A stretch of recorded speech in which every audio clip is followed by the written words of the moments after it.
শুদ্ধ, বাস এক কথায় যে 60% শুদ্ধ। 60% শুদ্ধ যদি হয়, আপনি এবারকার যে অবস্থা তাতে নিশ্চিত করা যায় না কে ক্ষমতায় যাবে।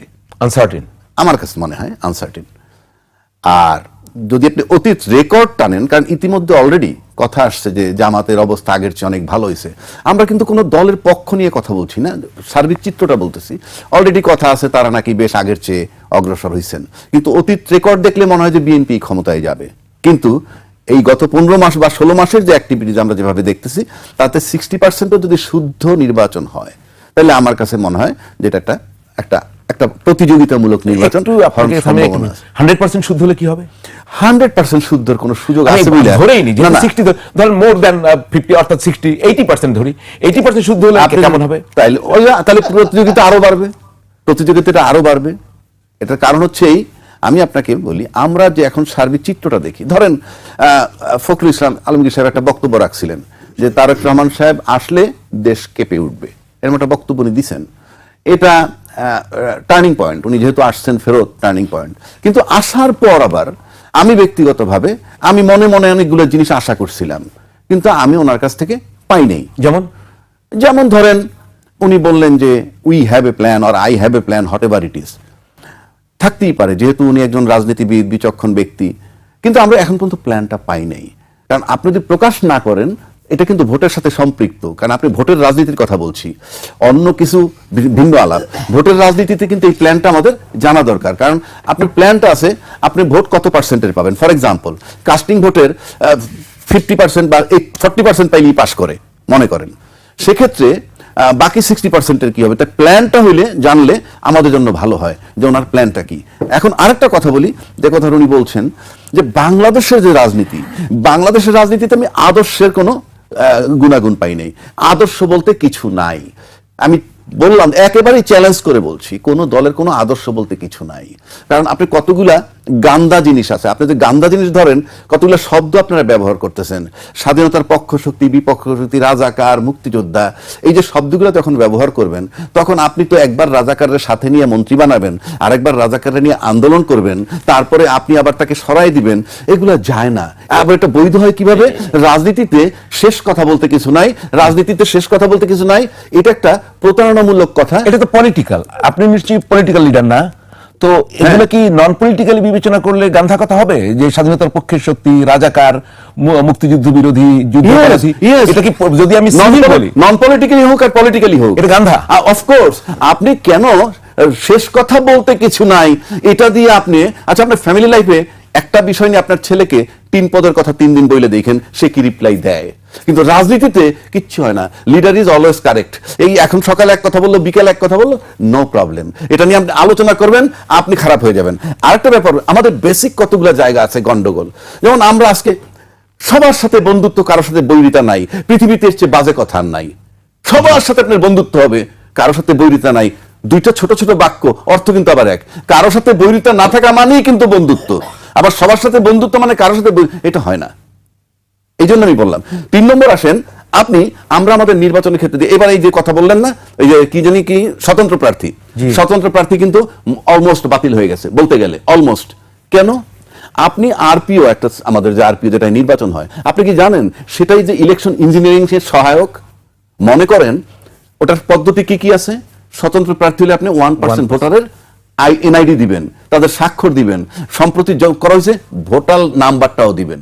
আচ্ছা, কল্পনা করেন যে সায়ন্ত ভাই একটা দল করে, আমি তর্কের খাতিরে বলছি, উনি একটা দল করেন, প্রথম কিন্তু সবাই একাধিক লোকে নমিনেশন দেয়, তারপর যখন দল চূড়ান্ত করে, যারে দিবে বাকিরা উইথড্র করে ফেলায় যদি জেন্টলম্যান হয়, তাই তো নিয়ম নাকি? আচ্ছা, এখন মনে করেন আমি বিদ্রোহী, আমি পপুলারিটি আছে, কিন্তু আমি নমিনেশন পাইনি এই দলের, আমি তখন স্বতন্ত্র প্রার্থী হব। আপনি বলেন তো আমি কিভাবে হব? আমি 3 লক্ষ ভোটার থাকলে 3000, 1%, 3000 লোকের এনআইডি আনবো, ভোটার তালিকা আনবো, ভোটার নাম্বার আনবো, স্বাক্ষর আনবো। এটা কি সম্ভব? 1 নম্বর। 2 নম্বর, দল থেকে বেরোয় যাতে আপনি স্বতন্ত্র প্রার্থী না হইতে পারেন, সেটার জন্য এই কৌশল। এটা যদি আপনি ধরেন, এটা এক ধরনের ইলেকশন ইঞ্জিনিয়ারিং। কেন? আপনি এটা একটা ইলেকশন ইঞ্জিনিয়ারিং, আপনি এটা ইচ্ছাকৃতভাবে বন্ধ। এবং অনেক স্বতন্ত্র প্রার্থী আছে, নমিনেশন পেপার জমা দেওয়ার আগে আপনি জরিপ করে দেখেন কি কি পদ্ধতিতে ভোটার পাবেন, সার্ভার ডাউন হয়ে রয়েছে। অফিসে গেলে বলে যে আপনার এনআইডি নাম্বার দিয়ে দেন, আরে এনআইডি নাম্বার দিলেই তো হয়ে যায়, এনআইডি নাম্বার সার্চ করলে তো ভোটার পাওয়া যায়। তাহলে আপনার এই স্বতন্ত্র প্রার্থীর ক্ষেত্রে একটা মারাত্মক ইঞ্জিনিয়ারিং করে রাখছে। আপনি দেখেন দলের বাইরে, দলের নমিনেশন না পাইলে পপুলার কেউ ইলেকশন করতে পারতেছে না স্বতন্ত্র প্রার্থী। সুতরাং এটা এক ধরনের ইঞ্জিনিয়ারিং। সুতরাং এই যে ইঞ্জিনিয়ারিং, আর বাকি চ্যাপ্টারে গেলাম না, আমরা যদি 2008 ইলেকশন দেখি, সেখানে কিন্তু একটা সূক্ষ্ম ইঞ্জিনিয়ারিং হয়েছে। মানুষ সবাই বলে যে গ্রহণযোগ্য হয়েছে, হ্যাঁ কেন হয়েছে জানেন? যার কাছ থেকে ক্ষমতাটা নেওয়া হয়েছিল 111 সময়, তার কাছে তার ক্ষমতা ফেরত দিবে না, তাহলে তো সবাই শাস্তিযোগ্য অপরাধী হয়ে যাবে। সুতরাং সেখান থেকে সরাইয়া যখন যাদেরকে ক্ষমতা আনলো, তখন কিন্তু একটা সূক্ষ্ম ইঞ্জিনিয়ারিং হয়েছে। ইঞ্জিনিয়ারিংটা এটা বলতে গেলে আপনাকে লম্বা সময় লাগবে। মানুষ মনে করে কি ইঞ্জিনিয়ারিং বোধহয় 300 সিটে করতে হয়, আসলে কিন্তু 300 সিটে করতে হয় না।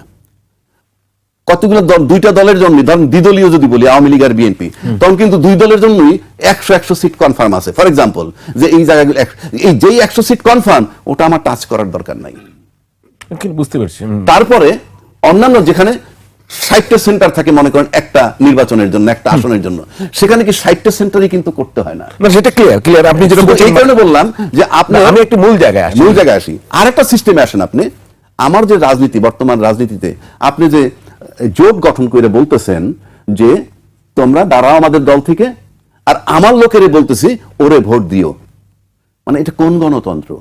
আপনি আপনার দলের লোককে বলতেছেন, সেটি তো এগুলো তো আপনাকে বিবেচনা, সেটা তো মানুষের ব্যক্তির উপরে আরেকটা প্রশ্ন তোলে, সেটা তো আছে। আমি একটু আপনার কাছে আরেকটু খোলাসা করি অল্প সময়ের ভিতরে, তারপর আমরা সেটা হচ্ছে যে আমি ওই এবার আসেন 60-80 জোটে আসবো, জোটে আমরা আসবো সময়। এখন 60-80 আমি একটু আপনার কাছে ওইটা একটু বুঝতে চাই। 60 আপনি কিন্তু আনসার্টেন, এখন ক্ষমতায় কে যাবে, 60তেই আনসার্টেন হয়ে যাবে, তাহলে 80 থেকে উল্টে যাবে নাকি কনসেপ্ট? আরো প্রতিদ্বন্দ্বিতা বলে আপনি যত নিখুঁত হবে তত কম্পিটিশন হবে, যত নিখুঁত হবে তত কম্পিটিশন হবে। কেন? আপনি নিখুঁতের আলামতটা আগে দেখতে হবে, সেই আলামতটা কিন্তু আমাদের নাই। নিখুঁত যে হবে ভোটটা, সেই আলামতটা কোথায়? আপনি দেখেন হাদি হত্যা ফর এক্সাম্পল, সে তো একজন প্রার্থী, স্বতন্ত্র প্রার্থী ছিল। আচ্ছা, ওইদিকে বৈষম্য বিরোধী ছাত্র একটা গ্রেফতার করলো, তার আবার জামিন হয়েছে। আপনি একটা জিনিস সূক্ষ্মভাবে মার্ক করে দেখেন তো, হাদিকে যে হত্যা করলো তাকে কিন্তু পাওয়া গেল না, মানে এখন পর্যন্ত গ্রেফতার হয় নাই। আবার বৈষম্য বিরোধী যে ছেলেটা হবিগঞ্জের থানায় গিয়া কিছু কথা বললো, বলার পর তাকে গ্রেফতার করলো, আবার জামিন পাইছে। আলটিমেটলি কিন্তু দেখেন ওই যে জুলাইয়ের আন্দোলনকারী যারা ছিল তাদের ব্যাপারটা যেভাবে দেখা হয়, কিন্তু স্বতন্ত্র প্রার্থী হাদি হত্যাকারীকে কিন্তু সেভাবে দেখা হয় না। কেন দেখা হয় না? এই যে হাদি হত্যাকারী যে জামিন প্রাপ্ত হইল, সেটা তো একটা কোশ্চেন মার্ক। আগে জামিন কে বেরিয়ে আসছে, এর আগের একটা ঘটনা এসে জামিন পেয়ে আসছে, সেই লোকটা হাদিকে হত্যা করলো এবং তাকে আমরা এখনো ধরতে পারতেছি না। আবার আপনি যদি দেখেন যে দুইটা মা মেয়েকে হত্যা করে মোহাম্মদপুরে পালায় গেল, তাকে কিন্তু ধরা হয়েছে। মানে এই কতগুলা বিষয় যদি আপনি দেখেন। এখন আসেন যেটা বলছিল আমাদের আমির সাহেব, যেটা বলতে চাচ্ছেন, আমির সাহেবের এই থিওরি যদি যাই আমরা, আমার কাছে এটা গ্রহণযোগ্য থিওরি না। যদি উনি ভাবেন যে ইলেকশন হওয়ার পর সরকার গঠন হওয়ার মাঝখানে আমরা একসাথে বসবো, বৈশা যদি বিষয়টা এরকম হয় যে আসলে আমরা সবাই মিলেমিশে একটা তর্কের খাতিরে বলছি, সবাই মিলেমিশে একটা জাতীয় সরকার গঠন করি, ফর এক্সাম্পল, এরকম কোন প্রস্তাব যদি আসে, এটা তো পুরো দেশবাসীর সাথে ধোঁকা দেওয়া হবে। এই জন্য আপনি যদি কোনো জাতীয় সরকার গঠন করার বিষয় আসে, সেটা 5ই আগস্টের পরে আসা উচিত ছিল না। সমস্যা নেই, সবাই মিলে হলে আপনার বিরোধী দলকে, আপনি কি তামাশা নাকি? আপনি রাষ্ট্র চালাবেন, আপনি সরকার, একজন সরকারে যাবে, একজন অপোজিশনে যাবে। সরকারের থেকেও তো বিরোধী দল হতে পারে, এটা তো গত স্বৈর শাসকের মডেল। তো যদি তাই হয়, তাহলে যে শেখ হাসিনা যখন ক্ষমতায় ছিল, বিরোধী দল ছিল জাতীয় পার্টি, তার থেকে আবার 3জন না 4জন মন্ত্রী বানাইছেন, আবার সেই পার্টির প্রধানরা বানাইছেন প্রধানমন্ত্রীর বিশেষ দূত। এই যদি করেন তাহলে তো সেই গয়রহ আবার প্রশাসনের যাচ্ছি।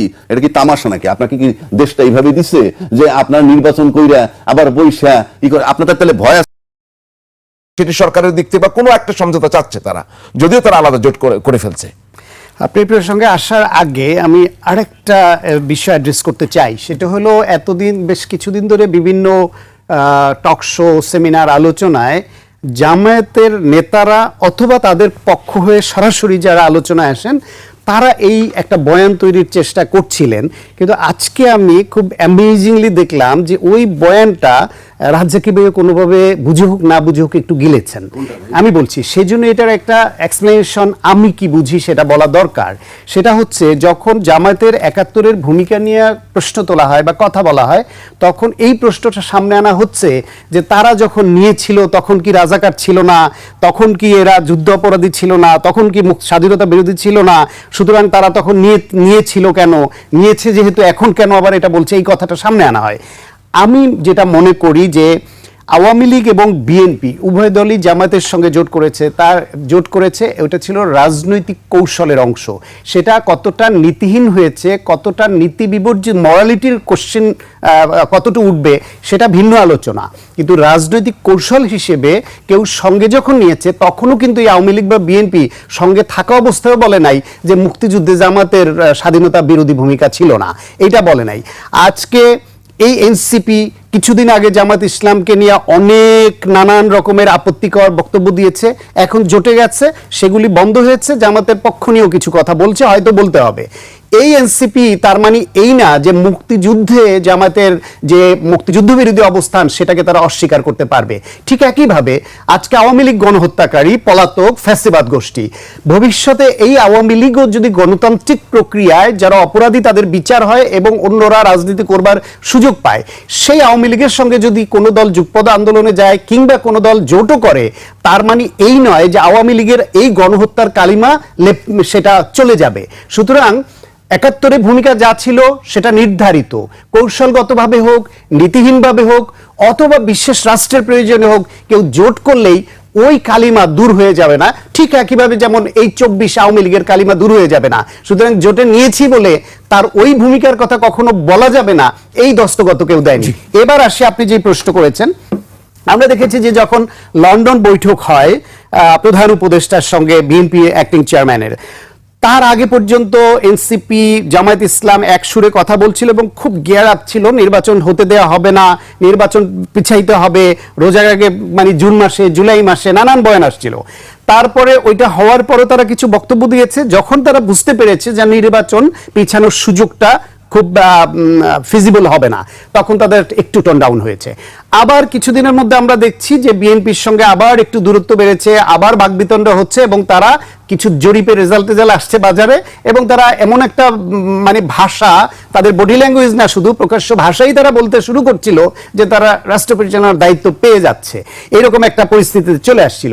এমনকি যখন তারেক রহমান তার ফেসবুক স্ট্যাটাসে এরকম একটা ইঙ্গিত দিলেন যে তার দেশে আসাটা তার একক সিদ্ধান্তের নয় এবং স্পর্শকাতর বিষয়গুলি তিনি পুরোটা বলতেও চাচ্ছেন না, এরকম একটা বিষয় বুঝে গেল, তখন কিন্তু ওই সময়কার জামায়াতের ফেসবুকে তাদের পক্ষের লোকজনের ফেসবুক স্ট্যাটাস, তাদের বক্তব্য সব লক্ষ্য করে দেখবেন তারা আবার গিয়ার আপ হয়ে গেল যে সম্ভবত তারেক রহমান আসতে পারছে না, সুতরাং বিএনপি একটু দুর্বল হবে, তারা নানা ইকুয়েশনে পড়ে যাবে এবং জামায়াতের একটা আবার তারা আপার হ্যান্ড নেওয়ার একটা পজিশন দেখা গেল তাদের আলোচনা, কথা, বক্তব্য, অবস্থানে। এরপরে সত্যি সত্যি তারেক রহমান যখন চলে আসলেন, ব্যাপক মানুষের ঢল নামলো তার সমর্থনে এবং তার প্রতিটা বক্তব্য যখন প্রশংসিত হতে শুরু করলো, দেশি বিদেশি মিডিয়া, সিভিল সোসাইটি, দেশের সাধারণ মানুষের মধ্যে ব্যাপক প্রশংসিত হতে শুরু করলো, জামায়াত ইসলাম কিন্তু আগের যে গিয়া পজিশন ছিল সেইটা একটু টোন ডাউন আবার হয়ে আসলো।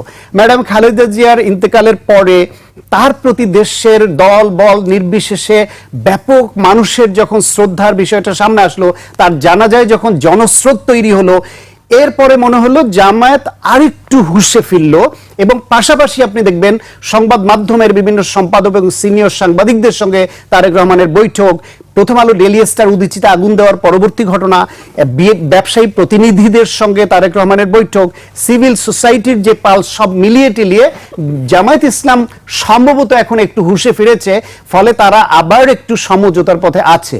এটা সবই রাজনৈতিক কৌশলের অংশ। যদি আবার কোনো কারণে তাদের মনে হয় যে তাদের অবস্থান শক্তপোক্ত হয়েছে, বাইরের যে বন্ধু রাষ্ট্রগুলি আছে গণতান্ত্রিক বিশ্বে যারা বাংলাদেশে স্থিতিশীলতা চায় অথবা বাংলাদেশে কারারাষ্ট্র রাষ্ট্র পরিচালনার দায়িত্বে আসলে বাংলাদেশ বেটার করবে, সেই থিঙ্কিংটা পালসটা তারা যদি বুঝতে পারে যে বিএনপির ফেভারে নাই, তখন হয়তো তাদের আরেকটু অন্যরকম কৌশল বা রূপ দেখা যেতেও পারে। এখন সবই ডিপেন্ড করে আসলে সময়ের উপরে, যে এই সময়টা জামায়াত ইসলামের জন্য যে ফেভারেবল টাইম বলে তারা মনে করছিল মানুষ হুমড়ি খেয়ে পড়বে তাদের ভোট দেওয়ার জন্য, সমর্থন দেওয়ার জন্য। কিন্তু একটা নির্বাচনে স্টেক হোল্ডার কিন্তু অনেক। একটা রাষ্ট্র পরিচালনার ক্ষেত্রে কারা দায়িত্ব নিতে পারে, কাদের যোগ্যতা, অভিজ্ঞতা, তাদের অডিট রেকর্ড, বর্তমান অবস্থান এবং ভবিষ্যতের যে অ্যাকোমোডেটিভ পলিটিক্স, এই সব কিছু মিলিয়ে তো বিভিন্ন স্টেক হোল্ডাররা সিদ্ধান্ত নেয়।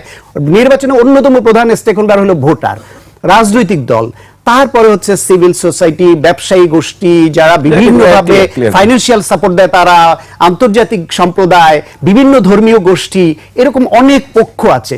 সেই সব পক্ষগুলার যে pulse, that is very important, যেটা সম্ভবত জামাত এই মুহূর্তে সেটা রিড করতে পারছে, যেটা কিছুদিন আগে পর্যন্ত পারছিল না। কিন্তু ধরেন আমাদের আবু হেনা রাজ্জাকী সাহেব তো বললেন যে ভোট যত নিরপেক্ষ হবে, যতটুকু শুদ্ধ হবে, ততই আনসার্টেইন হবে যে কারা ক্ষমতায় যাবে। তো এটা তো রাজ্জাকী ভাইয়ের একটা তার ব্যক্তিগত মতামত, আমারও এটা ব্যক্তিগত মতামত। Maybe I am wrong, maybe he is wrong. এটা তো ইলেকশন আসলে মানুষ যখন ভোট দেয়, আমরা তো আর মানুষের মন পড়তে জানি না, কিন্তু ইলেকশন সবসময় আনসার্টেন। বিএনপি অনেক বড় দল, অনেক কিছু, তার মানে এটা নিশ্চিত করে কেউ বলতে পারি আমরা যে বিএনপি নির্বাচনে জিতে যাচ্ছে। সেরকম রাজ্জাকী ভাই যদি এখন মনে করেন যে হ্যাঁ বিএনপির ভোট কমে যাবে, জামাতের ভোট বেড়ে যাবে, অথবা এনসিপি এখন জোট করেছে, ইসলামী আন্দোলন বাংলাদেশ তাদের সঙ্গে জোট করেছে, স্পষ্ট যে ভাবার স্বাধীনতা তো তার আছে। জোট গঠনে কিন্তু জামাত 100% সাকসেসফুল, কারণ বিএনপির সঙ্গে কারা আছে আর জামায়াতের সঙ্গে কারা আছে আপনি দেখেন। এলডিপির অলি আহমেদ সাহেবকে জামাত নিতে সক্ষম হয়েছে, এনসিপি তরুণদের দল তাদেরকে নিতে সক্ষম হয়েছে, আর বিএনপির সাথে কারা আছে আপনি বিএনপির যে দলগুলো আপনি দেখেন, একটু তাকিয়ে দুটো দল। আপনি দীর্ঘদিন ধরে সাংবাদিকতা করেন, রাজনীতি পর্যবেক্ষণ করেন। বিএনপি হচ্ছে এমন দল, এবং আওয়ামী লীগ অতীতে ছিল এমন দল, যারা 300 আসনের প্রত্যেকটি আসনে তাদের 5 থেকে 10 জন করে যোগ্য ক্যান্ডিডেট যারা মনে করে দলের নমিনেশন পেলে এমপি হয়ে যাবে, সেই দলের পক্ষে আসন ছেড়ে অন্য দলকে অ্যাকোমোডেট করা খুব সহজ নয়। কিন্তু জামায়াত ইসলাম যারা 3 সিট, 4 সিট, 17-18 সিট পাওয়া দল, তাদের পক্ষে ভোটের রেশিও চিন্তা করে অন্যদেরকে বেশি আসন দিয়ে তুষ্ট করে জোট গঠন করা সহজ। এবং এই দলের মধ্যে এনসিপি বিএনপির সঙ্গে তো আলোচনায় ছিল, বিএনপি যদি তাদের চাহিদার কাছাকাছি আসন না, তার অর্ধেক আসনও দিতে পারতো, তাদেরকে অ্যাকোমোডেট করতে পারতো, আমার ধারণা এনসিপির মধ্যে এই ধর্মভিত্তিক একটা দলের সঙ্গে, মুক্তিযুদ্ধ বিরোধী ভূমিকায় থাকা একটা দলের সঙ্গে যাবার ব্যাপারে মোটেই আগ্রহ ছিল না। এই দলটি পরিস্থিতিতে পড়ে তারা বিএনপির সঙ্গে সমঝোতা না আসাতে, বিএনপি তাদের চাহিদা মতো বা তার কাছাকাছি সিট না ছাড়াতে ওই দিকে যেতে বাধ্য হয়েছে বলে আমার ধারণা। যে কারণে তাদের ইতিমধ্যে আমি আপনাকে আরেকটা শব্দ বলে শেষ করি, আমি খুব দৃঢ়তার সঙ্গে বলি, বিএনপির সঙ্গে যদি জোট হতো, এই এনসিপির একজন নেতাও পদত্যাগ করতো না। এটা আমি বলছি দায়িত্ব নিয়ে, ওদের সঙ্গে আলাপ করলে বুঝবেন। কিন্তু জামাতের সঙ্গে জোট করায় তাদের ইতিমধ্যে খুব ইনফ্লুয়েন্সিয়াল পরিচিত মুখ 13 থেকে 15 জন নেতা অলরেডি পদত্যাগ করেছে। তাহলে